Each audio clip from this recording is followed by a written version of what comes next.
దీపం పెట్టడం వెనక ఒక నిశ్చిత అభిప్రాయం ఉంది, ఒక ప్రధానమైన ఆచారం ఉంది. మనకి పరమేశ్వరుడు 5 జ్ఞానేంద్రియములను ఇచ్చాడు. కన్ను, చెవి, ముక్కు, నాలుక, చర్మము. సమస్త సుఖములు ఈ 5 మీదే ఆధారపడ్డాయి.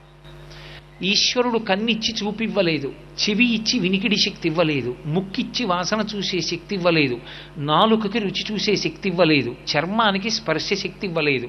సుఖమన్న మాట మీకేముంది చెప్పండి? సుఖము లేదు, దుఃఖము లేదు. జలపాతం ఉంది, మీరు చూస్తారా? వీణానాదం ఉంది, మీరు వింటారా? రామాయణం ఉంది, చదువుతారా? తిరుపతి లడ్డు ఉంది, మీరు తింటారా? కడుపున పుట్టిన కొడుకున్నాడు, మీరు పుత్రగాత్ర పరిష్వంగం అనుభవించగలరా?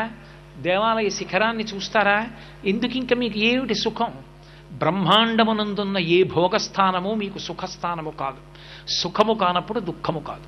ఇక మనిషి జీవితానికి సుఖము దుఃఖము అన్న 2 మాటలు లేవు, ఏమీ తెలియదు. పరమేశ్వరుడు ఈ 5 ఇంద్రియములనిచ్చి 5 ఇంద్రియములకు శక్తినిచ్చాడు. ఒక్క ఆత్మయే ఒక్కొక్క దాని మీద పడి ఒక్కొక్క శక్తినిస్తుంది. నానా ఛిద్రఘటోదర స్థిత మహాదీప ప్రభాభాస్వరం జ్ఞానం యస్య చక్షురాదికరణ ద్వారా బహిస్పందతే అంటారు శంకరాచార్యులు వారు దక్షిణామూర్తి స్తోత్రంలో. ఆత్మ కాంతి కంటి మీద పడి చూసే శక్తినిస్తుంది. కన్ను 5 ఇంద్రియములలో నాయకుడు. నయన నాయక. ముందు కన్ను లాగుతుంది, ఇంద్రియాలన్నీ ఎడతాయి. కన్ను లేకపోతే 90% సుఖాలన్నీ చచ్చిపోయినట్టు. కన్నుంది కాబట్టే సుఖాలు, చాలా సుఖాలు.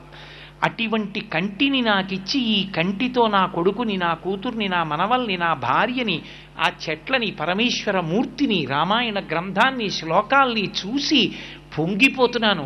ఇన్ని చూసి ఎంత పొంగిపోతున్నానో. ఈశ్వర, ఈ కన్ను ఇచ్చావు కాబట్టి నాకు ఇన్నున్నాయి. ఈ కన్నిచ్చిన నీకు కృతజ్ఞత చెప్పడానికి ఆ వెలుతురికి ప్రతీకగా నీ ముందు దీపం ఉంచుతున్నానని దీపం పెడతాను తప్ప కాంతి లేదని దీపం పెడుతున్న వాళ్ళం కాదు. ఒక ఆచారాన్ని పాటిస్తున్నామంటే వేదం దాన్ని ఎందుకు పాటించాలో చెప్పింది, అందుకు దీపం. ఆ దీపం పెట్టి పూజ ప్రారంభం చేస్తాం. కానీ కార్తీక మాసంలో పెట్టే దీపం అందుకొరకు కాదు.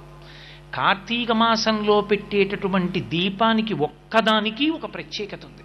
సర్వం శ్రీ ఉమామహేశ్వర పరబ్రహ్మార్పణమస్తు. స్వస్తి.